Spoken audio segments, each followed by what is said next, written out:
তাইলে আমাদের জনজীবনে, আমাদের পারিবারিক জীবনে, আমাদের ঘর সংসারের এই নিরাপত্তা সর্বত্র বিশৃঙ্খলার মূল কারণ খোদার কসম আল্লাহ বলছে তোমাদের গুনাহ। যাহারাল ফাসাদু ফিল বাররি ওয়াল বাহর বিমা কাসাবাত আইদিন নাস। তোমাদের গুনাহ বান্দা, তোমাদের গুনাহ যত বাড়বে তোমাদের শান্তি, স্বস্তি, নিরাপত্তা খোদার কসম আল্লাহ বলছে তত উঠে যাও।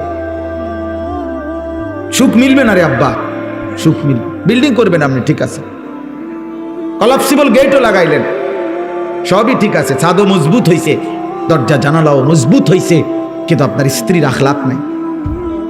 তাইলে আপনার জীবনের সুখ কোথায়? যার স্ত্রী পরকীয়ায় আসক্ত, যার স্ত্রী আপন স্বামীকে বাদ দিয়ে অন্য পুরুষকে দেখাইবার সময় 1 ঘন্টার জন্য বাজারে যাইতে হলে সাজে, স্বামীর কপালে জোটে না ওই সাজ, স্বামীর সামনে মুদ্দারের মতো ইয়া দাঁড়ায়, কিন্তু বাহিরে বাজারে যাবে তো ওই সময় সে মার্কেটে যাবে, ওই সময় 2 ঘন্টা লাগাইয়া রঙ্গ রসে সাজে। তাহলে এই নারী তো স্বামীতে তৃপ্ত না, এই নারী তো পরপুরুষে তৃপ্ত। ওই ঘর জাহান্নামের ঘর ছাড়া আর কিছু না।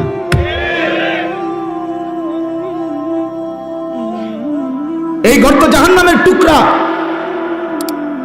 যার ছেলে নামাজ পড়ে না, মেয়ে নামাজ পড়ে না, যার ঘরের কেউ খোদার 365 দিনে ফজরের নামাজ পড়ে না, যে ঘরে ঘুমায় 6 জন সকালে উঠে না একজনও, যে ঘরে ঘুমায় 6 জন আল্লাহর কোরআন পড়তে পারে না একজনও, এই জীবন শান্তি আসবে না, আসবে না রে বাপ। এই হেন্দিয়া ধরলে হেন্দিয়া সিরা যাবো, হেন্দিয়া ধরলে হেন্দিয়া সিরা যাবো। রাস্তার এই সাইডে ডালাই হয়, এই সাইডে ডালাই উঠতে যায়। আমাদের জনজীবন, আমাদের ব্যক্তি জীবন, পারিবারিক জীবন, সুখের সব আয়োজন সুন্দর, স্বস্তিময়, নিরাপদ করতে হলে আল্লাহ তাআলা বলছে বান্দা গুনাহ ছাড়তে হবে, পাপ ছেড়ে দিতে হবে। গুনাহ আমরা জানি, গুনাহ ছেড়ে দিতে হবে। নবী সাল্লাল্লাহু আলাইহি ওয়াসাল্লাম বলছেন ওয়া ইন্নাল ফুজুরা ইয়াহদি ইলান নার। আল্লাহর নবী বলছেন উম্মত, প্রত্যেকটা গুনাহ তোমাদেরকে জাহান্নামের দিকেই টেনে নিয়ে যাবে। গুনার শেষ ঠিকানা জাহান্নাম। প্রতিটা গুনার ওই পিঠে আগুন আছে। প্রতিটা মিথ্যা, চুরি, ডাকাতি, জিনা, ব্যভিচার, মদ, জুয়া, নাচ, গান, হারাম যত আয়োজন, খোদার কসম ওই আয়োজনের সৌন্দর্য না, ওই আয়োজনের মধ্যে আগুন জ্বলে। এজন্য বেহায়া নর্তকীর হাসির মধ্যে হাসি নয়, ওটা আগুন জ্বলে। বেপর্দা নারীর শরীরে আপনার সাজসজ্জা নয়, বরং আগুন জ্বলে, আগুন, আগুন জ্বলে। সুদের টাকায় আগুন জ্বলে, ঘুষের টাকায় আগুন জ্বলে, কিস্তির টাকায় আগুন জ্বলে, 2 নম্বরই টাকায় আগুন জ্বলে, আগুন জ্বলে। সুখ আসবে না, স্বস্তি আসবে না, নিরাপত্তা আসবে না, নিরাপত্তা আসবে না। গুনাহ ছেড়ে দিতে হবে। আমিও, আপনিও, সবাই সবাই। ওয়াদারু যাহিরাল ইসমি ওয়া বাতিনা। আল্লাহ বলছে বান্দা প্রকাশ্য গুনাহ ছেড়ে দাও, গোপন গুনাহ ছেড়ে দাও। আল্লাহ বলছেন ওয়ালা তাকরাবুল ফাওয়াহিশা মা যাহারা মিনহা ওয়া মা বাতান। আল্লাহ বলছে বান্দা প্রকাশ্য ব্যভিচার, অশ্লীলতার কাছেও যেও না, গোপন অশ্লীলতার কাছেও যেও না। কোরআনে আল্লাহ বারবার বলছে গুনাহ ছেড়ে দাও। আমি এই হাদিস পড়ছি, নবীজি বলছেন ইত্তাকিল মাহারিম তাকুন আবাদান নাস। আমার উম্মত গুনাহ ছেড়ে দাও, হারাম ছেড়ে দাও, তুমি হবে সর্বশ্রেষ্ঠ ইবাদতওয়ালা, আল্লাহওয়ালা। এক মুমিনের প্রথম ডিউটি কি? গুনাহ বর্জন। দ্বিতীয় ডিউটি আদেশ পালন। প্রথম কাজ একজন মুসলমান মুমিনের প্রথম কাজ হলো গুনাহ বর্জন, দ্বিতীয় কাজ আদেশ পালন। এজন্য হাদিসের মধ্যে আছে নবী সাল্লাল্লাহু আলাইহি সাল্লাম বলেন আমি কিছু বললে আদেশ তোমরা তোমাদের সাধ্য দিয়ে তা পালন করো, কিন্তু কিছু নিষেধ করলে তা শতভাগ বর্জন করো। মিথ্যা বলবা না একজনও, চুরি, জিনা, ব্যভিচার, হারাম উপার্জন করবা না একজনও, ইবাদত করবা সাধ্য মতো। কেউ দিবে 10 টাকা, কেউ দিবে 10,000 টাকা সাধ্য মতো। কেউ পড়বে 2 রাকাত নফল, কেউ পড়বে 10 রাকাত নফল সাধ্য মতো। কেউ রাখবে 2টা নফল রোজা, কেউ রাখবে 20টা নফল রোজা। সাধ্য মতো করো, সাধ্য মতো, সাধ্য মতো। কেউ পড়বে 3 বার সুবহানা রাব্বিয়াল আযীম, কারো সময় আছে কেউ 7 বার পড়ুক, কেউ 9 বার পড়ুক, কেউ 11 বার পড়ুক। তোর রাত লম্বা সেজদা দাও সাধ্য মতো। মানে আদেশ পালন করো সাধ্য মতো, কিন্তু নিষেধ বর্জন করো পুরা মতো, পুরা মতো, পুরা সাধ্য মতো না। মিথ্যা বলা, চুরি করা, জিনা করা, ব্যভিচার করা, মদ খাওয়া, জুয়া খেলা, ওজনে কম দেওয়া, ধোকাবাজি, বেহায়াপনা, বেপরদিগি আব্বা 50-50 কোনো অনুমতি নেই, কোনো অনুমতি নেই, আমার জন্য নাই, আপনার জন্য নাই। গুনাহ শতভাগ ছেড়ে দিতে হবে, এটাই মোমেনের জীবন। আমাদের প্রথম ডিউটি, আমরা মুসলমান, আমাদের প্রথম দায়িত্ব তাকওয়া। তাকওয়ার প্রথম অর্থ গুনাহ বর্জন, এরপরের দ্বিতীয় অর্থ হলো আদেশ পালন। আপনারে আমি উদাহরণ দেই, তাহলে আরো সহজে বুঝবেন। একজন ব্যক্তির নামাজের ওয়াক্ত হইছে, কথা বুঝেন, এখন তার উপরে নামাজ পড়বে সে, কিন্তু তার এই কোমর থেকে নিয়ে আপনার এই হাঁটু পর্যন্ত, নাভি থেকে হাঁটু পর্যন্ত সতর ঢাকা, এটা হলো ফরজ। সতর ঢাকাটা কি? মনে করেন এটা খোলা, এটা খোলা, এটা খোলা রাখা, এটা হলো গুনাহ। আর নামাজ পড়া, এটা হলো নেকি। এখন এই দুইটা মুখোমুখি, অর্থাৎ তার সতর খোলা, আবার তার নামাজের ওয়াক্ত। তাহলে এখন আগে তার দায়িত্ব কি? এই আগে হলো এই তোমার যে সতর খোলার গুনাহ হচ্ছে, এটা আগে, এটা আগে কি করো? ঢাকো, ঠিক করো, এরপরে আদেশ পালন। এই জন্য নামাজের আগের ফরজ হইল, বাহিরের ফরজ হইল সতর ঢাকা, সতর ঢাকা। গুনাহ আগে বর্জন করো, এরপরে আদেশ পালন করো। আগে ঝংকার সরাও, এরপরে রং লাগাও। আগে কুত্তা সরাও, এরপরে ভিক্ষা দাও। আগে ক্ষতি সরাও, আগে গুনাহ বর্জন করো। গুনাহ, গুনাহ। চাচারা, বাবারা, আপনাদেরকেও বলি, এই চাচা, আমার বাপ, আপনারা যারা যাও কিছু কম বেশি নেক আমল করেন, সাথে বিড়ি খাইয়া কিন্তু সমান করে লান। সাথে টেলিভিশনে নর্তকী দেখলে সমানও থাকে না, কারণ মনে রাখবেন গুনার মধ্যে কোনো আপনার ভুল নাই, কিন্তু আপনার ইবাদত আমলের মধ্যে ভুল আছে। 1 ঘন্টা যে নর্তকী দেখছেন, এটা পিওর গুনাহ, এখানের মধ্যে কোনো ঝামেলা নাই, কারণ আপনি কোনো বেডি দেখতেন গিয়া বেডই দেখছেন না, বেডিতেই দেখছেন। কিন্তু আপনি যেই নামাজ পড়ছেন, নামাজের রুকু, সেজদা, সূরা, কেরাত, আত্তাহিয়াতু, দুরূদ শরীফ, সব কিছুর মধ্যে ত্রুটি আছে। এটি সবটির মধ্যে লাল কালি দিয়া কাটলে ফেরেশতা আমনের এটার পুরাটার ওজন 10 কেজি না দূরে থাক 100 গ্রাম হইতো। তাহলে আপনার নেকির ওজন আসবে না 100 গ্রাম, কিন্তু আপনার গুনাহ পুরো 100। আপনি যে সুদের টাকা নিছেন 2000 বা 20,000, একটা টাকা সুদখোর কম নেয় নাই। একটা টাকা দেখছে সিরা, এটা বদলায় লইছে। একটা টাকা দেখছে কষ্টে বলা, এটাও বদলায় লইছে। তাইলে আপনি গুনার মধ্যে কোনো ভেজাল নাই, গুনাহ করছেন পিওর, কিন্তু আমল তো করেন নাই পিওর। তাহলে সমান সমান, সমান সমান হতো না। তাইলে কি মুশকিল, বলেন কি মুশকিল হবে? গুনাহ জাহান্নামে নিয়ে যায়, গুনাহ জাহান্নামে নিয়ে যায়, পাপ জাহান্নামে নিয়ে যাবে। আব্বা, জাহান্নাম বড় ভয়ানক, খামখেয়ালি মনে করেন না এটারে। আবারও বলছি, একটা আমল, দুইটা আমল দিয়ে, কিছু দান সাদাকা দিয়ে আপনি আখিরাতের এত লম্বা মঞ্জিল পার হওয়ার জন্য যথেষ্ট মনে করেন না। আমি অনুরোধ করলাম, জাহান্নাম বড় ভয়ানক। কোরআনুল কারীমের মধ্যে আল্লাহ বলছেন, ইয়াউমা তুকাল্লাবু ওয়ুজুহুমুন নার। আল্লাহ বলছে, বান্দা মনে রেখো, বান্দা, দুনিয়ার মধ্যে উত্তপ্ত কড়াইয়ের তেলে মাছ যেভাবে এই পিঠ ওই পিঠ চাপ দিয়া ভাজি করে, খোদার কসম, আল্লাহ বলছে, নাফরমান বান্দা, জাহান্নামের আগুনে তোর চেহারা, তোর শরীর এইভাবে উলট পালট করে পোড়ানো হবে। ইয়াউমা তুকাল্লাবু ওয়ুজুহুমুন নার। দুনিয়া কোনোভাবে চলেই যায় আব্বা, সুখে দুঃখে, এ কোনো না কোনোভাবে ভাত দুগা খাইলে পার হয়ে যায়। আলুর ভর্তা ডাল দিয়া ভাত খাইলেও পেট ভরে যায়, 10 আইটেমের তরকারি দিয়েও ভাত খাইতে বসলে কিছুক্ষণ পরে পেট ভরে যায়, কিন্তু আখিরাত পার হবে না। ইন্নাল মুজরিমিনা ফি আযাবি জাহান্নাম খালিদুন। আল্লাহ বলেন, পাপী নাফরমান জাহান্নামের আযাবে থাকবে অনন্তকাল। লা ইউফাত্তারু আনহুম ওয়া হুম ফীহি মুবলিসুন। আল্লাহ বলে, জাহান্নামীকে জাহান্নামের আগুন 1 সেকেন্ডের জন্য বিরতি দিবে না। অহুম ফীহি মুবলিসুন। জাহান্নামের আগুনে জাহান্নামী চির বিমর্ষ মলিন চেহারা নিয়েই পড়ে থাকবে।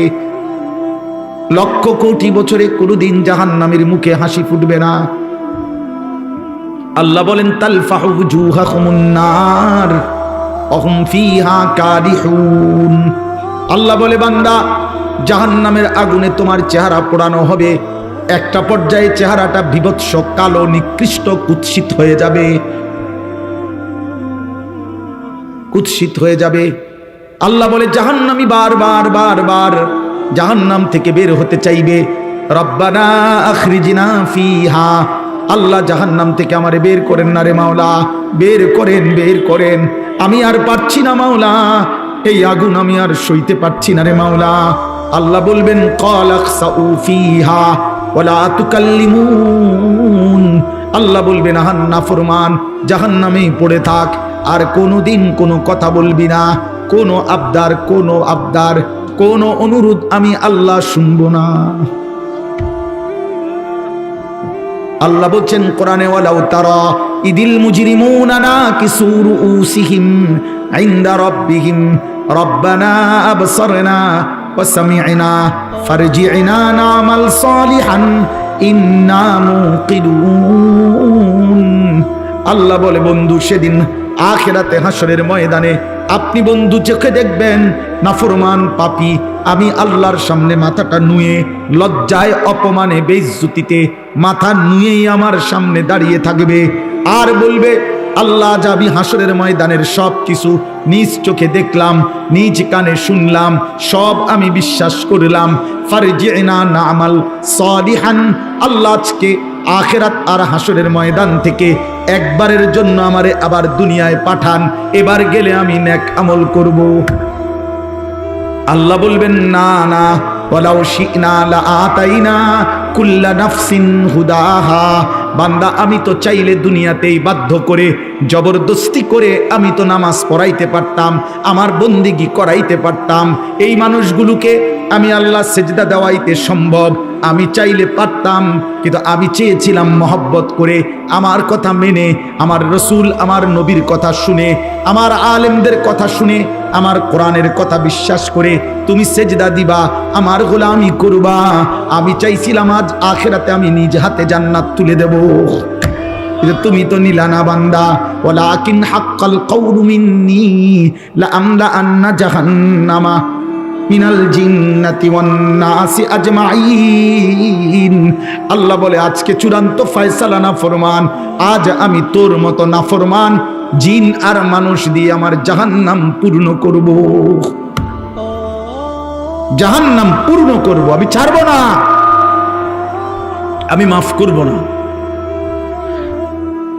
আজ আমি মাফ করব না রে বান্দা, আজ আমি বিচার করব। জন্য আবারও বলছি আব্বা, আবারও বলছি, সুপারিশ মানে নবীর ফয়সালা না, আল্লাহর হাতে ফয়সালা।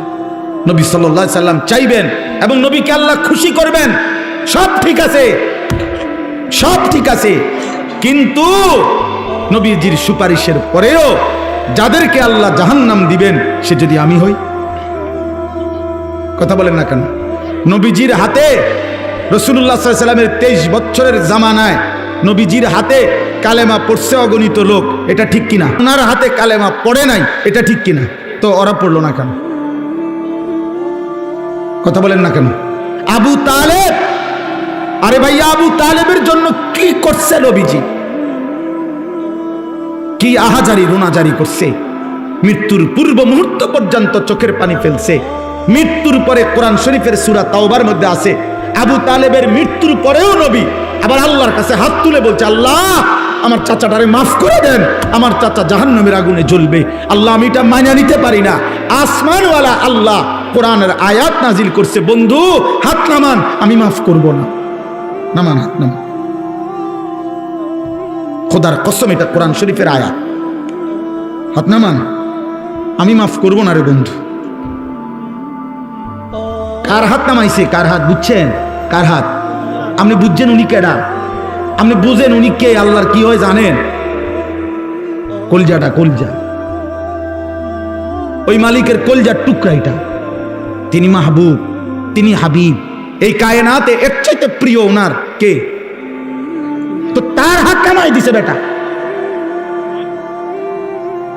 ওনার হাত কামাই দিছে, নামান আপনি, হাত নামান।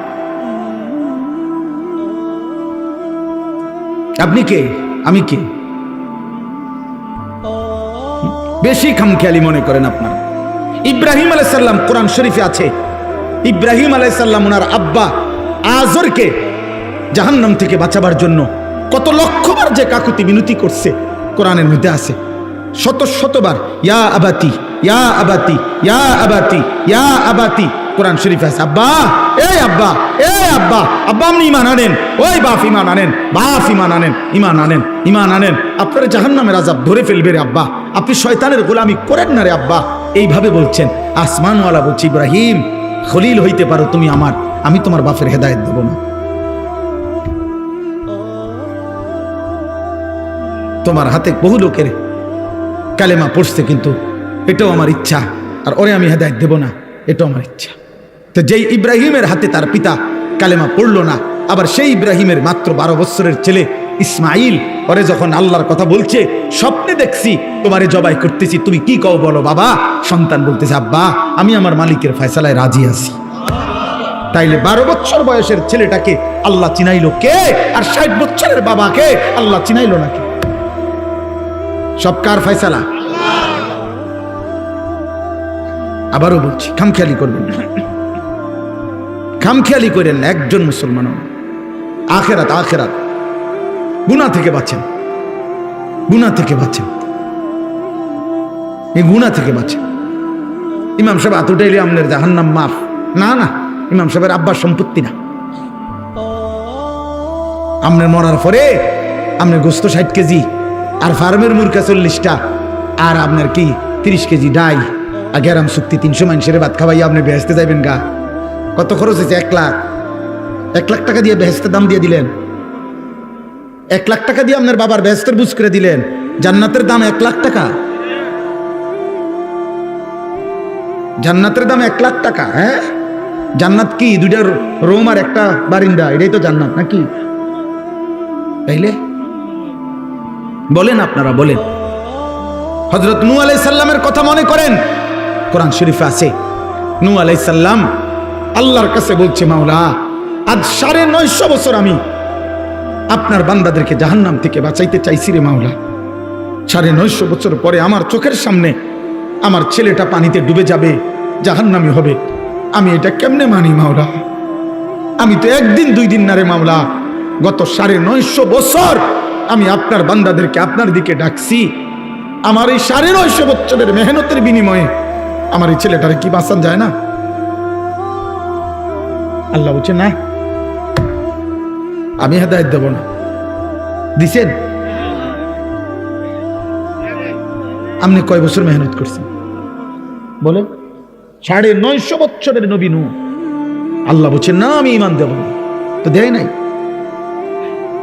দেন ইউসুফ আলাইহিস সালাম 10 বছর বয়সে বাড়ি হারা, বাপ নাই, মা নাই, চাচা নাই, ফুফা নাই, কালু নাই, আত্মীয় নাই, স্বজন নাই, মিশরের বাজারে কৃতদাসের মতো বিক্রি হয়েছেন। যেই বাড়িতে আশ্রয় পাইছেন ওরা পত্তলিক, ওরা মূর্তি পূজক। এই জুলাইখার স্বামী এরা সবাই হলো কি মূর্তি পূজক, মুশরিক। তো মুশরিকের ঘরে 11 বছরের যেই ছেলেটা বড় হইয়া যার বয়স হয়ে গেল 25-এর ঊর্ধ্বে, পূর্ণ যৌবন, কোনদিন যার মা বাবা আত্মীয় অভিভাবক কেউ নাই, আল্লাহর পরিচয় তাওহীদ এখানে কেউ বলে নাই, কেউ নাই, অথচ এই ঘরে বৈশা জুলাইখা যখন তাকে অসৎ কাজে ডাক দিছে, তিনি সবার আগে বলছে মাআযাল্লাহ, আমি আমার আল্লাহর আশ্রয় চাই। ওরে আল্লাহ চিনাইলো কে? এই ঘরে তো আল্লাহ চিনাইবার কেউ নাই, কথা বুঝেন নাই? ওরে আল্লাহ চিনাইলো কে?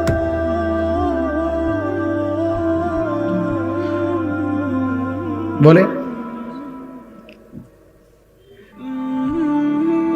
অতএব দয়া করে আমি আপনাদের কাছে বুঝাইলাম, এই আমার কথা। আমি এবার আয়াতগুলোর তর্জমা বলি, আমার কথা শেষ। আপনাদেরকে মূল বক্তব্যটা বুঝলাম, গুনাহ ছাড়েন। আখিরাত আখিরাত আখিরাত আখিরাত আখিরাত দুনিয়া কোনো না কোনো ভাবে মিলাইয়া পার হয়ে যাবেন। আপনি সব শেষ করেন না, আপনার ফুতে বাকিটা করব। হুদা কামে আপনি লাফাইন না। আপনি থাকতে পুরা বাড়ির কাম শেষ করতে হবে জরুরি না। আপনি থাকতে সব করে যাবেন, না না লাগবে না, আপনি মরে যান, আপনার ফুতে বাকিটা করবে, আপনার নাতি বাকিটা করবে। পৃথিবী যদি থাকে উপার্জনও থাকবে, কথা বলে না কেন? চাঁদ উঠলে সূর্য ডুবলে দুনিয়াতে কামাই রোজগারিও থাকবে, থাকবে না তো? আর অসুবিধা কি? আপনি মরেন না কেন? মানে মরতে লেছেন, মরিয়া না যাবেন। না আমি থাকতে সব করে দিয়ে যাইতে হইবে। না না না না 2015 সালে আমার আব্বা ইন্তেকাল করছেন। আমার আব্বা ইন্তেকালের পরে আমরা 5 ভাই ছিলাম, 3 বোন। আমরা 5 ভাইয়ের বাড়ি, বিল্ডিং, দালান, আলাদা আলাদা জমি কিনছি, বিল্ডিং করছি, ঘরের সমস্ত ফার্নিচার আমরা বানাইছি। কোনোটাই আমার আব্বা থাকতে ছিল না আমাদের। আমার আব্বা থাকতে আমরা সরকারি একটা লিজ ওয়ালা বাসায় আমার বাবার সাথে মা, আমরা আব্বা মা সহ আমরা থাকতাম। আমরা সরকারি একটা লিজওয়ালা বাড়িতে ছিলাম, বাঙ্গাসুঙ্গা একটা বাড়িতে ছিলাম। বাবার ওইখানে ইন্তেকাল হয়েছে। এরপরে আমরা আলহামদুলিল্লাহ বাবার মৃত্যুর পরে সব হয়েছে, বাবা লাগছে না, এই জন্য বিল্ডিং করতে আব্বা লাগে না, সোফা বানাইতে বাপ লাগে না মিয়া। কিন্তু আখেরাত গড়তে হইলে বাপ লাগে। কারণ বাবার হাতে যদি, মায়ের হাতে যদি মাসুম বাচ্চা সুন্দর দিন না শিখে, আল্লাহ না চিনে, ছোটবেলায় যদি তাকে কোরআন সুন্নাহ না শিখায়, তো ভবিষ্যতে বড় হয়ে তাকে শুধরানো বড় কঠিন হয়ে যায়। এজন্য এটা জরুরি, আপনি আপনার পরিবারকে আল্লাহ চিনান, আখেরাত চিনান, গুনাহ থেকে বাঁচান, হারাম থেকে বাঁচান। ছেলেটার সামনে দাঁড়ান, ফজরের নামাজে আপনার ঘরের মানুষ যতজন, আপনি শপথ করেন আমার ঘরের সদস্যরা ফজরের নামাজ পড়তে হবে। প্রয়োজনে যুদ্ধ হবে, প্রয়োজনে স্ত্রী গুসা হবে, প্রয়োজনে আপনার 16 বছরের ছেলেটা আপনার ঘর থেকে বের হয়ে যাবে, তারে ধাক্কা দিয়ে বাইর করে দেন। তুই আল্লাহর দুশ্মন, তুই নবীর দুশ্মন, তুই আমার মালিককে সেজদা করস না, তোর মতো নাফরমানের জন্য খাবারের লোকমা আমি কেন উপার্জন করব বেটা? ওই যে শয়তানের গোলামি করে, ওই শয়তানের হাতে ওরে ছেড়ে দেন। অত মোবাইলের গোলাম, ওরে মোবাইলের হাতে ছেড়ে দেন। ও ওর সমবয়সী বন্ধুদের দ্বারা আড্ডাবাজিতে ব্যস্ত, ওরে ওদের হাতে ছেড়ে দেন। যা, তোর লগে আমার কি বেটা, তোর সাথে আমার কি বেটা? নাই তো হবে না, কঠিন না হইলে হবে না। আপনারা বেশি খামখেয়ালি শুরু করছেন। আমরার কাছে আইয়া কেবল দোয়া, হ্যাঁ হুজুর দোয়া করে জিভুত যাতে মানুষ হয়, কিতা মানুষ টেহা কামায় যাতে, এই ছাড়া এইটাই বুঝি তো অর্থ। এটার অর্থ হুজুর দোয়া করবেন রবিবারে সাত ডালাই খাস করে দোয়া করবেন। খাস করে কি দোয়া? সাত ডালাইয়ের খাস দোয়া কি বলেন বলেন বলেন। হ্যাঁ, আমি খাস দোয়া এই জন্য করছি, একবার একজনের যে খাস করে দোয়া করি ডালাইয়ের দিন যাতে বিল্ডিং ডাকবে যায়। আর স্বাভাবিক ডালাই দুইটা হেবড়া ইঞ্জিনিয়ারে দেখে দিছে, এখানে এখানে মাঝখানে যেখানে যেখানে গুনা শর্ট হয়েছে গুনা বাইন্দা দিছে, ছোট ছোট ব্লক এটি লাগাইয়া দিছে। চার ডালাই তো সব কিছু ক্লিয়ার। এটা খাস আর কি দোয়া করতো? এটা তো হইছেই, সারছে তো। মোটর সাইকেল কিনছি হুজুর, এটা খাস করে দোয়া করেন। তাহলে খাস করে দোয়া করলে মোটর সাইকেল জানে সিএনজি হয়ে যায় নাকি? এটা কি খাস দোয়া? এটা তো বানাইছে, এটা তো কিনছে না। মোটর সাইকেলের খাস দোয়া কি? হুজুর এই জমিটা কিনছি খাস করে দোয়া করবেন। এটা কি করতো? মানে এটা মাটি, এটা স্বর্ণ হয়ে যেত নাকি? বলেন এটা কি দোয়া করতো? এটা জমিদার দোয়া কি? তার তো কিনছেন, দলিল করছেন, আপনার নামে দলিল হয়েছে, তো আর এটা কি দোয়া? আর বেশি দোয়াটা কি? বলেন, ইনসাফ করে। অতএব আমার কথা শেষ। আখেরাত মনে করেন, আখেরাত মনে করে নিজের ছেলের, মেয়ের, স্ত্রীর, সন্তানের। বলেন ইনশাআল্লাহ। গুনাহ ছাড়েন, গুনাহ ছাড়েন, গুনাহ। এবার রাত গভীরে এই আয়াতগুলোর অর্থ হইল আল্লাহ করে বড় সান্ত্বনা দিছে, বান্দা গুনাহ বেশি হইছে, মন খারাপ করো না। গুনাহ অনেক বেশি বাবা, বান্দা মন খারাপ করো না, আমি আছি না, আমার কাছে আইসো। গুনাহ যেই পরিমাণ হোক আমার থেকে হতাশ হইও না, আমি সব মাফ করে দেব। এইটাই এই আয়াত। কুল, হে নবী আপনি বলেন, ইয়া ইবাদিয়াল্লাযীনা আসরাফু আলা আনফুসিহিম, হে আমার বান্দারা, তোমাদের যাদের জীবন গুনায় গুনায় পূর্ণ হয়ে গেছে, জীবনের উপরে জুলুম করে ফেলেছ, গুনার সীমা অতিক্রম করে ফেলেছ, সাগরের ঢেউর চাইতে গুনাহ বেশি, পাহাড়ের উচ্চতার চাইতে গুনাহ বেশি, আসমানের কাছে গুনাহ পৌঁছে গেছে। আল্লাহ বলেন, লা তাকনাতু মির রাহমাতিল্লাহ, আমি আল্লাহর রহমত থেকে নিরাশ হইও না। ইন্নাল্লাহা ইয়াগফিরুয যুনুবা জামিআ, নিশ্চয়ই তোমার আল্লাহ সব গুনাহ মাফ করে দিবে। ইন্নাহু হুয়াল গফুরুর রহিম, নিশ্চয়ই আল্লাহ ক্ষমাশীল, দয়াবান। তাহলে কে মাফ করবে? কি পরিমাণ মাফ করবে? অর্ধেক, 80 ভাগ, কত ভাগ? 100 ভাগ, সব মাফ। আল্লাহ বলছে বান্দা সব মাফ করে দেব, সব। কারো কাছে যাইও না, আমার কাছে আসো। এখন শর্ত হইল, প্রশ্ন হইল, মালিক কি করতে হবে আমাকে? যদি মাফ নিতে হয় আমার করণীয় কি? তা আল্লাহ বলেন তিনটা কাজ। কয়টা? এক, ওয়া আনিবু ইলা রাব্বিকুম, তোমরা তোমাদের রব আল্লাহর নিকটে তওবা করো। কি করো? এই আনিবু মানে ইনাবাত মানে তওবা, রুজু, তোমাদের রবের কাছে ফিরো, তওবা করো। তওবা কিভাবে করে? তিন ভাবে। কয় ভাবে? এক, আপনি এই তিন জিনিস একসাথ করলে তওবা হয়, মনে রাখবেন। এক নাম্বার, কলিজা দিয়া, দিল থেকে, মনে রাখবেন আপনার কলিজার শেষ অংশটাও দিলের শেষ শব্দ আল্লাহ শুনে, তাহলে অন্তর দিয়ে আপনাকে প্রথম বলতে হবে, আল্লাহ আমি সমস্ত গুনাহ ছেড়ে দিলাম। দুই, আর করব না, ওয়াদা দিলাম। তিন, আমি লজ্জিত মাওলা, আমি মাফ চাইলাম। আল্লাহ বলে যদি শতভাগ দিল থেকে বাস্তবিক অর্থে গুনাহ ছেড়ে দিয়ে আর করবা না, ওয়াদা দিয়ে মাফ চাইতে পারো, আমি আল্লাহ ওয়াদা দিলাম সব মাফ করে দিলাম। অতএব আমাদের অন্তরের হালাত আল্লাহ জানে কিনা? বলেন না, জানে কিনা? তিনি সব বুঝে কিনা? এই জন্য খামখেয়ালি করলে তো আপনি বিড়ি খাইতে খাইতে আস্তাগফিরুল্লাহ আস্তাগফিরুল্লাহ, কি শুরু হইলো দেশটার মধ্যে? না, কিতা শুরু হয়েছে? বিড়িখানা শুরু হয়েছে। বুঝছেন না কি শুরু হয়েছে? চা দোকানের টেলিভিশনের দিকে তাকায় তাকায় কয় আস্তাগফিরুল্লাহ, দেশটার মধ্যে কি ফিডাফিডি চলছে, এটা নিয়ে আস্তাগফিরুল্লাহ। এই বেড়ি দেখে দেখে নিয়ে আস্তাগফিরুল্লাহ। এক বুজুর্গ, ওনার সঙ্গী একজন বেপর্দা নারীর দিকে তাকাইয়া বলছে, হযরত দেখেন দেখেন এই মহিলা কি বেপর্দা, আস্তাগফিরুল্লাহ আস্তাগফিরুল্লাহ। ওই আল্লাহওয়ালা ওই লোককে বলছে, ভাই তেরি আস্তাগফিরুল্লাহ পর আস্তাগফিরুল্লাহ, তোমার আস্তাগফিরুল্লাহর উপরে আস্তাগফিরুল্লাহ। এ কেসা আস্তাগফিরুল্লাহ? এটা কি ধরনের আস্তাগফিরুল্লাহ? বেড়ির দিকে ছাইয়া রইছো আবার কও আস্তাগফিরুল্লাহ। আরে ভাই পেলে তো নজর হটাও, ফের আস্তাগফিরুল্লাহ পড়ো। আগে তো চোখ সরাও, আগে তো মহিলার থেকে নজর সরাও, এরপরে না কইবা আস্তাগফিরুল্লাহ। ছাইয়া ছাইয়া আগ করে রইছো কয় আস্তাগফিরুল্লাহ।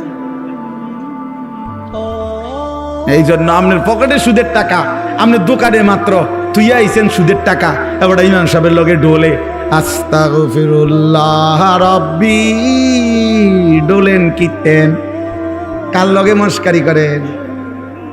হ্যাঁ, কার লগে কনিডি? ইমাম সাহেবের। হ্যাঁ, ইমাম সাহেব মাফ করে নাকি? গুনাহ মাফ করে ইমাম সাহেব? তো যিনি মাফ করে উনিয়া দোহানে টেহারি দেখছে না, কথা বুঝেন না? যার কাছে মাফ চাইতেছেন উনি কইতারে না যে পকেটে যে টাকা, এই মাত্র যে আপনি সুদের লেনদেন করে আসছেন, হ্যাঁ, আপনার মুখের বিড়ির দুর্গন্ধ গেছে না, আপনি কি আস্তাগফিরুল্লাহ কন? আস্তাগফিরুল্লাহ থেকে তো গন্ধ বাইর হয়। এই জন্য খামখেয়ালি করলে হবে না, খালেস কি করতে হবে? তাওবা করতে হবে, খালেস তাওবা। গুনাহ ছেড়ে দিলাম আর করব না, ওয়াদা দিলাম, আমি মাওলা লজ্জিত, মাফ চাইলাম, খোদার কসম আল্লাহ বলবে বান্দা আমি মাফ করে দিলাম। দুই নাম্বার, ওয়া আসলিমু লাহু, আল্লাহ বলেন এখন থেকে, আজকের থেকেই তওবা করবা যখন, তো এর পরের মুহূর্ত থেকেই নেক আমল আমার আনুগত্য শুরু করে দাও। এখন থেকেই নামাজ পড়ো, আগে যা হইছে হইছে, এখন শুরু করো, এখন শুরু করো। মিন ক্বাবলি আন ইয়াতিয়াকুমুল আযাবু সুম্মা লা তুনসারুন, আল্লাহ বলেন চূড়ান্ত মৃত্যু আসার আগে আগেই, মৃত্যু এসে গেলে আর তোমাকে সাহায্য করা হবে না।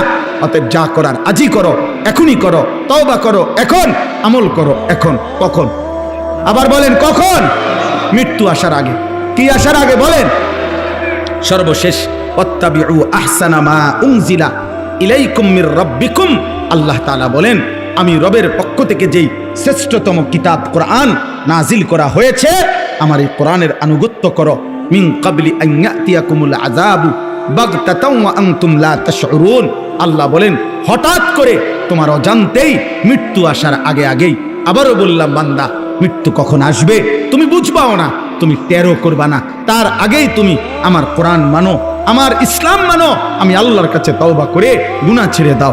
আল্লাহ আমাকে, আমার সকল মুসল্লিদেরকে, আপনাদেরকে তৌফিক দান করেন। আল্লাহর কথা বসে শুনলে কলিজায় বসে, দিলে জমে, আদব হয়।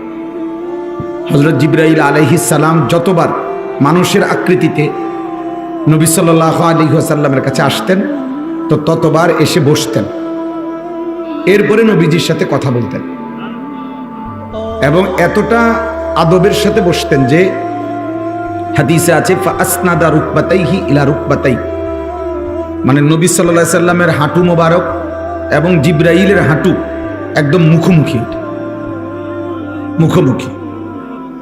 তাহলে যদি হাঁটু মুখোমুখি হয় তাহলে বুক এটাও মুখোমুখি, চেহারাও মুখোমুখি।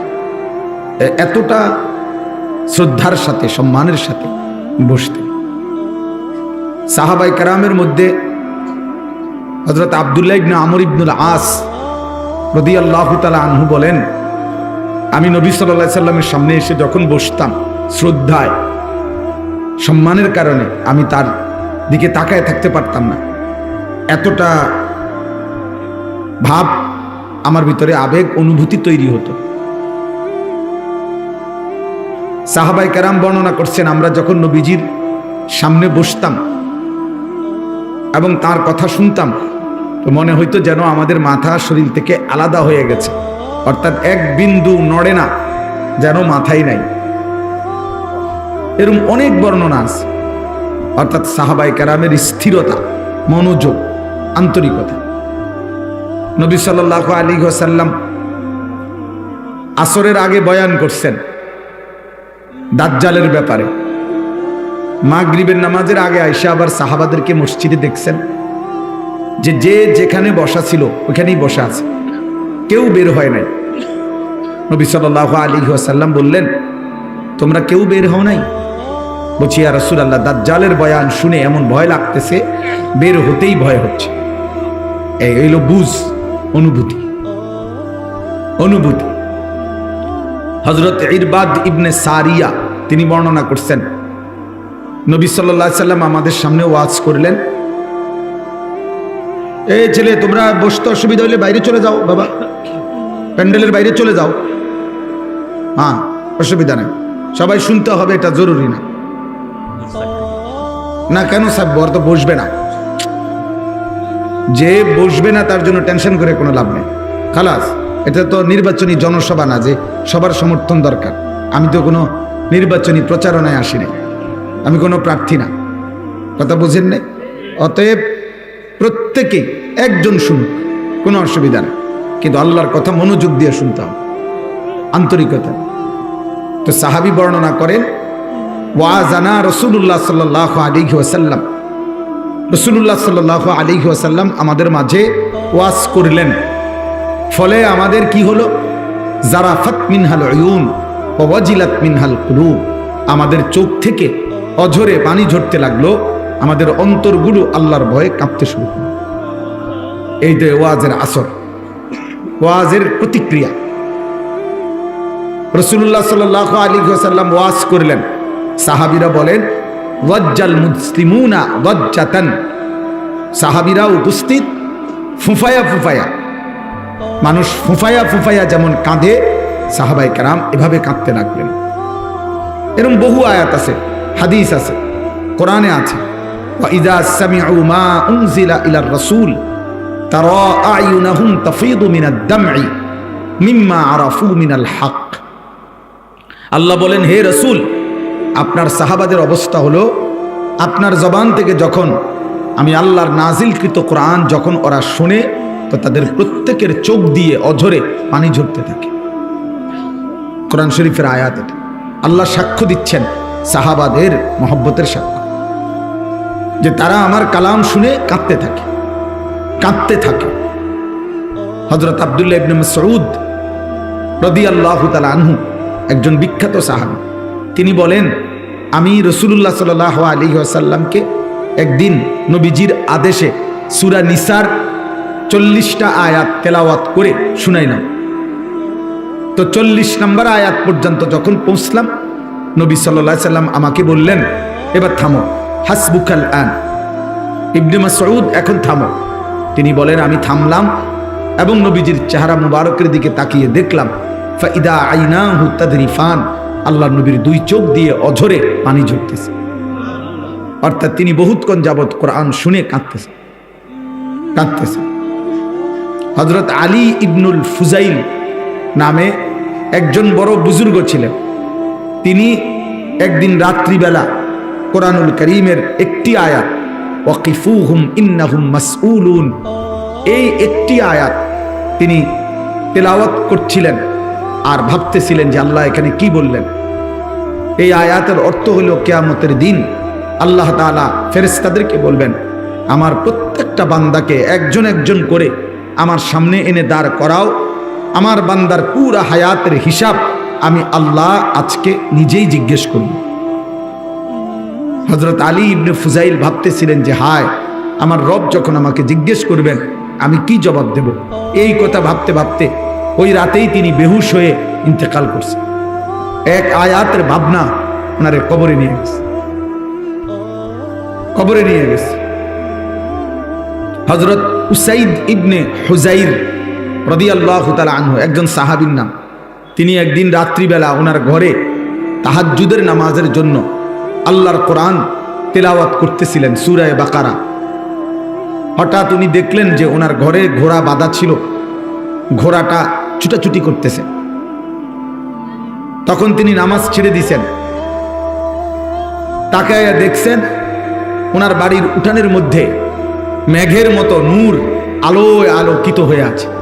গভীর রাত, সকালবেলা নবীজিকে যখন শুনাইলেন, আল্লাহ নবী সাল্লাল্লাহু আলাইহি সাল্লাম বলেন যে লাউ কারাআতাল কোরআন, তুমি যদি সেই ভোর পর্যন্ত আল্লাহর কোরআন পড়তা, তো এরা আল্লাহর ফেরেশতা ছিল যারা কোরআন শুনতে আসছে, তাহলে এই সব বাকি মানুষরাও তোমার তেলাওয়াতের সাথে ফেরেশতারা যে আসছে শুনতেছে এটা দেখতে পাইত।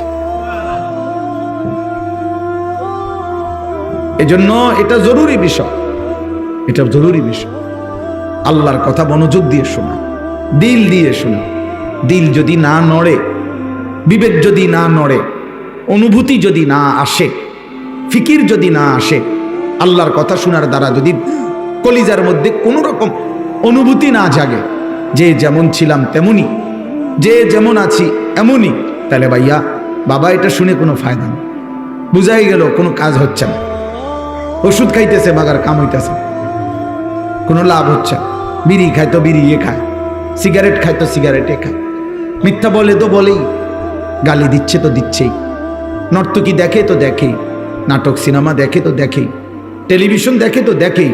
কত ওয়াজ আইয়ে যায়, কত বক্তা আইয়ে যায়, কত জুমার বয়ান হয়, কত খতিব আইয়ে যায়। বক্তার পর বক্তা ওঠে, কেউ সুর দিয়া কইলো, কেউ টান দিয়া কইলো, কেউ কান্দা কাটটা কইলো, কেউ জোরে কইছে, কেউ আস্তে কইছে। কিন্তু এমন ডাকাতের কলজার ভিতরে কেউ নড়াইতে আসছে, সে নড়ে না। আহা, কিসের বক্তা, কিসের ওয়াইজ, কিসের বয়ান, কিসের নসিহত। এমন মানুষ অসংখ্য যে হুজুর আরো আনতেন পারবেন, বক্তা বদলাইতেন পারবেন, কত কিছু করতেন, কিন্তু আমি সুদখোরকে আমারে আমার জায়গার থেকে এক সুতা নড়াইতে পারতাম।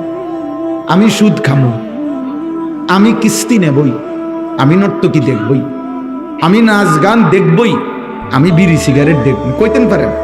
বেশিতে বেশি বেশি জোরাজুরি করলে টাকা নিতেন পারবেন, 200 টাকার জাকাত নিলে আরো 200 বাড়াইয়া দিলাম। টাকা 500 নিলে বাড়াইয়া নেন, কিন্তু আমার খাসিয়ত, অসভ্য অভ্যাস, আমার এটা ছাড়াই থাকতে পারলে যদি বেহেস্ত আপনাদের কুলায় চললে, ইমাম সাহেব হুজুর আপনারা যদি পারেন টাকা বাড়াইয়া নিয়ে যদি ব্যস্ত দিতেন পারেন দিয়ে, নাইলে আর কি করার আছে। হ্যাঁ, অসংখ্য নাফরমানের কলিজা এটা আমি খুলে দেখাই। হয় মনে করে এই যে হুজুরদেরকে যে টাকা দেই, মসজিদ মাদ্রাসায় কিছু টাকা দেই, এই দিদি এই হুজুররা ব্যস্ত মিল করে দিব ওনারে। কারণ বেহেস্ত তো এক এক হুজুর যার যার সুবিধা মতো কিছু কিছু জায়গা টেন্ডার নিয়ে রাখছে, বুঝেন না কথাটা। যে যে কয়জনের টেন্ডার নিছে এই কয়জন দিবে। আমি মনে করেন 30 জনের লইছি আগের খতিব হিসাবে, এখনকার খতিবা তো আরো 30 জনের ইয়া লইছে, যে যা লইতে পারছি আমরা। খামখেয়ালি মনে করলাম, আখেরাত খামখেয়ালি। আরে বাবা এটা মনে রাখতে, দান সাদাকা একটি আমল। আমি এটা খুব শক্তভাবে এর জন্য বলি। বহুত আপনার বড় লোক পয়সাওয়ালা, হ্যাঁ হুজুর এতিমখানায় দিছি 30টা এতিমখানার মধ্যে বছরে মনে 30 লাখ টাকা দিছি হুজুর, দোয়া করবেন। করলাম দোয়া, আগামী বছর আপনি যেন 60 লাখ টাকা দিতেন পারে।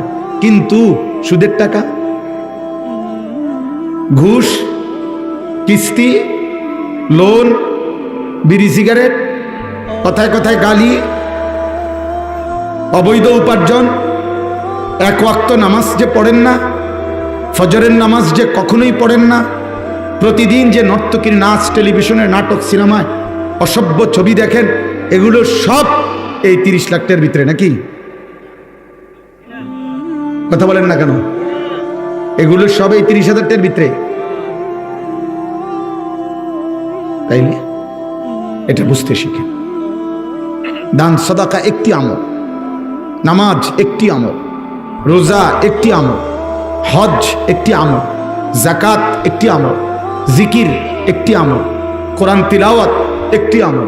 জান্নাতে যাইতে হলে সবটি করতে হবে। দুনিয়ায় 2-4টা ভালো কাজ করলে জনদরদি হওয়া যায়, এটা খুব সহজ।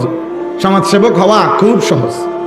এইগুলোই এই আমনের সপ্তাহখানিক রোডের মধ্যে বালু হালাইলে, সুরকি মুরকি দিয়া গাতা গুতা ফুরাই দিলে আমনের মাইন সেগুলা বলবে এই জনদরদি সমাজসেবক। কিন্তু আখেরাত এত খামখেয়ালি না, আখেরাত এত খামখেয়ালি না। আখেরাত মামুলি না আব্বা, শুধু কয় টাকার দান সাদাকা নয়। আখেরাত মানে পুরা জিন্দেগির হিসাব, রাতের হিসাব, দিনের হিসাব, সকাল দুপুর হিসাব, এক এক সেকেন্ডের হিসাব। আন উমরিহি ফিমা আফনাহু, আল্লাহ বলবেন বান্দা বলো আমার দেওয়া হায়াত কোথায় শেষ করেছে। ওয়া আন শাবাবিহি ফিমা আবলাহু, বলো না বান্দা আমার দেওয়া যৌবন কোথায় শেষ করেছে। ওয়া আন মালিহি, আমার দেওয়া বান্দা বলো একটা একটা সম্পদ টাকা কোত্থেকে উপার্জন করেছ এবং বলো কোথায় ব্যয় করেছ। ক্রেডিট ডেবিট মিলাই দিতে হবে। আয় কিভাবে সেটাও বলতে হবে, ব্যয় কিভাবে সেটাও বলতে হবে। ওমাদা আমিলা ফিমা আলিমা, এবং আমার কথা, কোরআন সুন্নাহর কথা, আমার বন্ধুর কথা, যা যা শুনেছ তা অনুযায়ী কি পরিমাণ আমল করেছ তুমি বলো। তুমি বলো তুমি শুনছো কিনা যে নামাজ 5 ওয়াক্ত ফরজ, তো শুধু জুমার নামাজ পড়লা, বাকি 5 ওয়াক্ত যে পড়লা না, তোমারে কোন শয়তানে বাধা দিছে? তুমি কোন ইবলিসের কথা মতো বাকি 5 ওয়াক্ত নামাজ পড়লা না? এটা তোমারে কোন শয়তানে বলছে? তুমি কি শোনো নাই একজন মুসলমানের উপরে ফজরের নামাজ ফরজ? তো তুমি কোন যুক্তিতে ফজরের নামাজ একদিনও পড়লা না? কোন যুক্তিতে? কি কারণ? কোন ইবলিস তোমারে বুঝাইলো যে টাকা 10,000 জাকাত 20,000 দিয়ে দেন, বলে 2,000 টাকা বাড়াইয়া দেন? আরে এটা তো একটা আমল, এটা তো একটি আমল, এটা তো অন্য আমলের বিকল্প নয়। কোনো আলেম, কোনো মৌলবী কোনোদিন বলে নাই যে হে আল্লাহর বান্দা শুধু দান সদকা যত বাড়িয়ে দিবেন ততই আপনার নামাজ, রোজা, হজ, যাকাত, আপনার হালাল হারাম সব কিছুর কাফফারা হয়ে যাবে, এগুলোর সব কিছুর যথেষ্ট, এরকম বলছে কোনো কেউ আপনাকে? তাহলে আপনি কোন যুক্তিতে বুঝতেন? এই জন্য দুনিয়ার সহজ মিয়া খাওয়ানোর তুমি ওষুধ খাওয়ানো আরো ভালো। জি, তো এই জন্য ভালো আখেরাত বুঝতে লাগবে না, আপনার লাগবে। তো এই জন্য বললাম এটা জরুরি আব্বা। আমি 10 বছর এই মসজিদে আমার কমপক্ষে মুসল্লিদেরকে আল্লাহর কাছে আমি বলতে পারবো ইনশাআল্লাহ, আমার আমল নামা চেক করলে আমি আমার মুসল্লিদেরকে শতবার বলে গেছি। আমি বলেছি যে কোরআন শরীফ যার অশুদ্ধ তার নামাজ হয় না। আমি শতবার বলেছি আপনাদেরকে, আমি কোন সময় তোমার প্রিয় মানুষ না। আপনাকে মিথ্যা আশ্বাস দেব আখিরাতের ব্যাপারে, আল্লাহ তাআলা হাসরের দিন আমার ঘাড় ছিঁড়ে ফেলবে, আমার ঘাড়। আপনার হারাম টাকা কবুল হয় না, আমি এটা না বললে। সুদের টাকা দান করিলে কবুল হয় না, ঘুষের টাকা দান করিলে কবুল হয় না, অবৈধ উপার্জনের টাকা দান করলে এটা দিয়া যদি কাবাঘরও কেউ বানায় দেয় সেটা কবুল হবে না। এটা না বললে আমার এলেমের খেয়ানত আমারে আল্লাহ তাআলার ফেরেশতা দিয়ে আল্লাহ ঘাড় ছিঁড়ে ফেলবে। যে আমার বান্দার কাছে এটা লুকাইলা কেন? কারণ হতে পারতো আমার বান্দা শুনতে শুনতে একদিন ছেড়ে দিত, হতে পারতো না? কিন্তু আমি যদি নাই বলি টোটাল, এই বেচারা যদি নাই জানে, সবসময় তেলে দিয়ে গেলাম সবসময় তাইলে দিয়ে গেলাম হাবাটারে, তাইলে আপনি ব্যক্তিগতভাবে কাজল মাস্টারকে জিজ্ঞাসা করেন, আমি আমার জীবনে যত শত শত বিষয়ে ওনারে এমনি বলবেন, এমনি করবেন, এটা করেন, ওইটা করেন, আমি বলছি, আমার দায়িত্বের কারণে আমি বলছি, চেষ্টা করছি। অতএব বাপ আখেরাত খামখেয়ালি না, সাবধান মনে করুন। নবী সাল্লাল্লাহু আলাইহি সাল্লামের সুপারিশ এটা জান্নাত নয়, এটা আবেদন, ফয়সালা আল্লাহর হাতে। সুপারিশ মানে কি নয়? ফয়সালা নয়, সুপারিশ মানে আবেদন। ফয়সালা কার হাতে? যদি মনে করেন নবীর সুপারিশের কারণে 100 কোটি মানুষ থেকে যদি একজন বাদে বাকি সকলকেই জান্নাত দিল, কিন্তু একজনকেই জাহান্নাম দিল, সেটা যদি আমি হই, তো বাকি সবাই জান্নাতে গেলে আমার কি লাভ? কথা বোঝেন নাই কেন? তো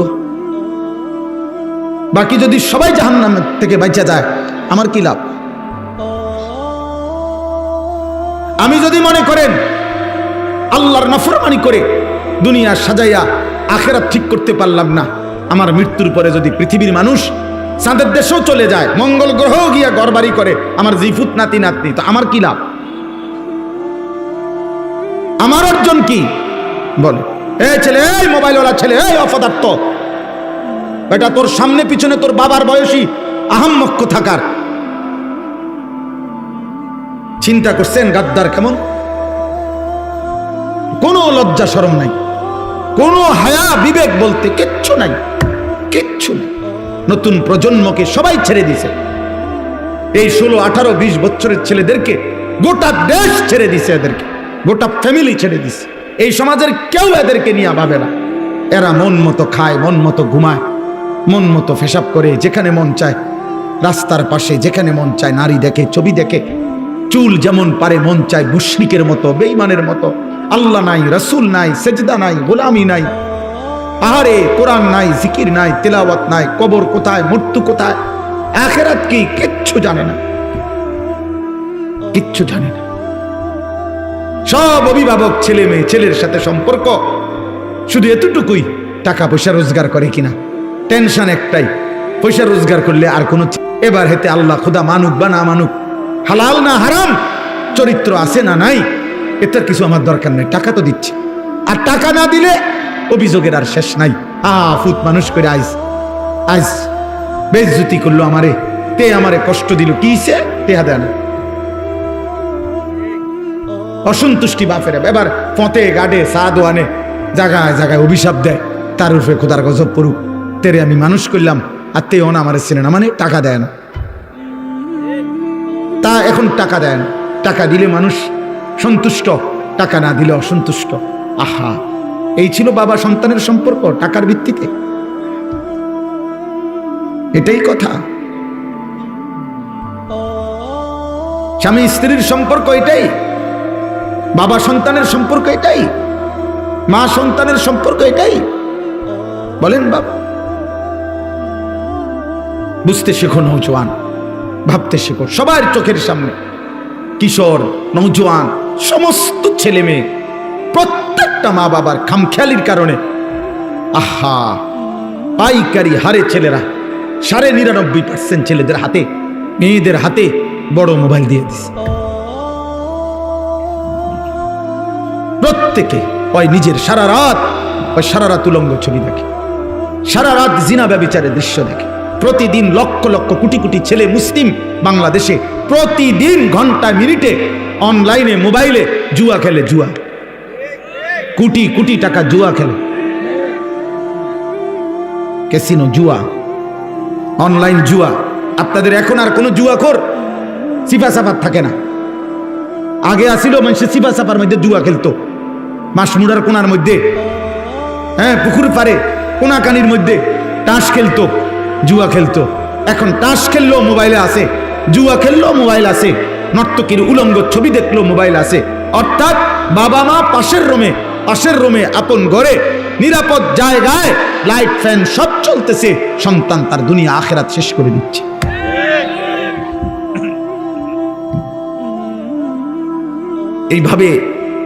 এইভাবে মুসলিম পরিবার হয় না,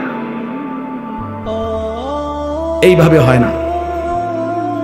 এই জন্য আমি বললাম আপনাদের কাছে, আমার মূল প্রথম কথা শুরু এটার থেকে, তাইলে আখেরাত চাই, আখেরাত। দুনিয়ার হিসাব মিলাইয়েন না, দুনিয়া সবাই ভালো আছে, এই একভাবে না একভাবে প্রয়োজন পূরণ হয়েই যাচ্ছে। হাজার কোটি টাকার মালিক যে, তার যা চাহিদা পূরণ হয়, এই দিন মজুরের চাহিদাও পূরণ হয়। একটু টানা হেসরা থাকে, একটু অভাব থাকে, একটু টানাটানি থাকে। বরঞ্চ আমি কমপক্ষে শত শত মানুষ দেখছি যারা হাজার কোটি টাকার মালিক, উনি সবচেয়ে বেশি অভাবী, তার বেশি অভাব, তার লোন চলে। টাকার মালিক 100 কোটি, লোন আছে 200 কোটি, তার শরীরটাও লোনের উপরে, তে যে আইস দেয় এটা লোনে আসে। হ্যাঁ, তার গাড়ি সব কিছু লোনের উপর, পুরা বডিটা লোনের উপর। অতএব দুনিয়া প্রত্যেকেই কম বেশি ধাক্কাধাক্কি, অভাব, টানাটানি, পেরেশানি, এই নিয়েই দুনিয়া, এই নিয়েই দুনিয়া। জান মাল, ইজ্জত, আব্রু, কোনো কিছুর যথোপযুক্ত নিরাপত্তা নাই, নাই। কারণ আমাদের গুনাহ, আমাদের গুনাহ। প্রতিদিন বাংলাদেশে আপনারা যদি ইনসাফের দৃষ্টিতে বিবেক দিয়ে যদি ভাবেন, দেখেন দেশের চরিত্রহীনতা, পরকিয়া, হারাম আসক্তি, ছেলে পেলেদের অবাধ মেলামেশা, নারী পুরুষের অবাধ মেলামেশা, আর বাজারে মার্কেটে নারীদের অবাধ হাঁটা চলা, জাতির অবস্থা, দেশের অবস্থা, যুব সমাজের অবস্থা দেখেন আপনারা দেখেন। আমি নিজে পত্রিকা ওই দিন পড়ছি, গত 1 বছরে লিখছে পত্রিকার রিপোর্টে, গত 1 বছরে বাংলাদেশে 24 এবং 25 সালে এই 1 বছরের ব্যবধানে বিগত 10 বছরের চাইতেও বেশি HIV আক্রান্ত রোগী, মানে এইডস আক্রান্ত রোগী 10 বছরের চাইতে বাংলাদেশে বেশি বেড়ে গেছে। আমি নিজে পড়ছি, যেটা যৌনতার কারণে, হারাম মেলামেশার কারণে, অবাধ যৌনাচারের কারণে, জিনা ব্যভিচারের কারণে হচ্ছে। এবং সেখানে উনি লেখছে, রিপোর্টার, যে উনি প্রায় 11টা হসপিটালের বর্তমান রোগী যারা চিকিৎসাধীন এইডস আক্রান্ত, তাদের রিপোর্ট দিয়া বলছে এর মধ্যে বেশি অংশ, উনি বলছেন রিপোর্টার, কিশোর, 16-18 বছরের ছেলে মেয়ে। এবং আরো আশ্চর্য লিখছে ওই রিপোর্টার, যে আরো অবাক করা বিষয় হলো, বিশাল একটা অংশ ছেলে, অর্থাৎ যারা সমকামী, যারা নিজেদের মধ্যে অপকর্ম করে রোগাক্রান্ত। তার মানে নারী দেখতে দেখতে, মোবাইলে সারা রাত উলঙ্গ ছবি দেখতে দেখতে এই কুত্তার মতো হয়ে যায়। এইবার আর তার যৌন চাহিদা পূরণের জন্য এই জানোয়ার যেখানে যা পায় সেখানেই ধরে ফেলে। কারণ তার তো কোনো অভিভাবক নাই, তার তো দেখার মতো কেউ নাই, তাকে তো কেউ ধরে রাখে নাই, তার মার তো খবর নাই, তার বাবারও তো খবর নাই। বাবার চোখের সামনেই তো তার চুল মুশরিকের মতো, বাবার চোখের সামনেই তো তার সন্তান 365 দিনে কোনো দিন ফজরের নামাজ পড়ে নাই। তাইলে ও আল্লাহ চিনবে কেমনে? ও মানুষ হবে কিভাবে? ও আখলাক চিনবে কিভাবে? গুনার স্বভাব এটা, খোদার কসম, গুনাহের এটা স্বভাব ছেড়ে দিলে করতেই থাকে। প্রত্যেক যুগে বুজুর্গানে দিন বলছেন, এক কাজ করার জন্য মনের উপরে চাপ দিতে হয়। মানুষের মনের চাহিদা মানুষকে গুনাহ করতেই প্ররোচিত করে। এজন্য আমল করতে হইলে, নেক কাজ করতে হইলে জোর করতে হয়। এমনি সাইয়া তখন বেরিয়ে, এটা সহজ, কিন্তু চোখ নামানো কঠিন। এমনি ঘুমায় তখন 9টা পর্যন্ত, এটা সহজ, কিন্তু ফজরের নামাজের জন্য উঠা কঠিন। এমনি যা পাইলাম সব নিলাম, এটা সহজ, কিন্তু শুধু হালালের উপরে সন্তুষ্ট থাকা এটা কঠিন। এই জন্য নফসের চাহিদা, মানুষের মনের চাহিদা মানুষকে সারাক্ষণ গুনাহ করায়। এই জন্য আপনাদেরকে বলি, বাবা, আপনারা যারা আপনাদের ছেলেদেরকে তার হাতে ছেড়ে দিছেন, মেয়েদেরকে তার হাতে ছেড়ে দিছেন, ওর মতো ও বড় হইতেছে, ওর মতোই ও খাইয়া পইরা মোবাইলে, নারীতে, ছবিতে, বন্ধুদের আড্ডায় বড় হইতেছে। আল্লাহর কসম, এরা মানুষ হয়ে ঘরে ফিরবে না, অমানুষ হয়ে ঘরে ফিরবে। হ্যাঁ, এটাই বাস্তবতা, এটাই সত্য। আপনারা আপনাদের ছেলে মেয়েদের চেহারার দিকে দেখেন, আপনাদের ঘর ফ্যামিলি পরিবার দেশ সমাজ দেখেন। ক্ষমতার পালা বদল যাই হবে হবে, এমক আসবে তমক আসবে, এই হবে সেই হবে, 24 ঘন্টা 28 ঘন্টা হয়ে যাবে, অটো সিএনজি উঠতে সবাই হেলিকপ্টারে চলবে। বুঝেন নাই কথাটা? হ্যাঁ, মানুষের সমস্ত রাস্তাঘাট বাড়িঘরে চলে আসবে, বাড়িঘর সব রাস্তাঘাটে চলে আসবে, উন্নয়নের জোয়ারে সব হইব, সব হইব। কিন্তু আখলাক, আখিরাত, কবর, পরকাল, আল্লাহর সামনে দাঁড়ানো, তার জন্য চারিদিকে কোনো আয়োজন নাই, বরং প্রত্যেকেই হুজুরদের প্রতি বিরক্ত। সবাই আখিরাতমুখী কথা বললে, পরকালমুখী কথা বললে সবাই বিরক্ত, সবাই অতিষ্ঠ, সবাই মনে করে এরাই ঝামেলা। এরা বারবার পরকালকে সামনে টেনে আনে, এরা মৃত্যুকে সামনে টেনে আনে। এদের কাছে, এই হুজুরগুলার কাছে মাটির তলের কথা আর আসমানের উপরের কথা ছাড়া আর কিছু নাই। বিদ্রুপ করে। আরে ভাই, মাঝখানের কথা তো হচ্ছেই, মাঝের কথা তো হচ্ছেই, কিন্তু মানুষের নৈতিকতার উন্নয়ন, চারিত্রের উন্নয়ন করে সেটা বলে। প্রতিদিনকার খবর আমরাও শুনি, দেশ জাতির কি হইতেছে গোটা দেশ আমরাও জানি। আমরা তো আর চাঁদের দেশে থাকি না আব্বা, কিন্তু এটা মনে রাখবেন, যাহারাল ফাসাদু ফিল বাররি ওয়াল বাহর বিমা কাসাবাত আইদিন নাস। আমি মাগরিবের নামাজের পরে কুমিল্লা পোদ্দার বাজার বিশ্ব রোড থেকে রওনা দিয়া 8:30 বাজে আমার এইটুকু জায়গা আসতে। সারা রাস্তায় সেই ক্যান্টনমেন্টের পর থেকে, কংসনগর থেকে শুরু করে জ্যাম আর জ্যাম, জ্যাম আর জ্যাম।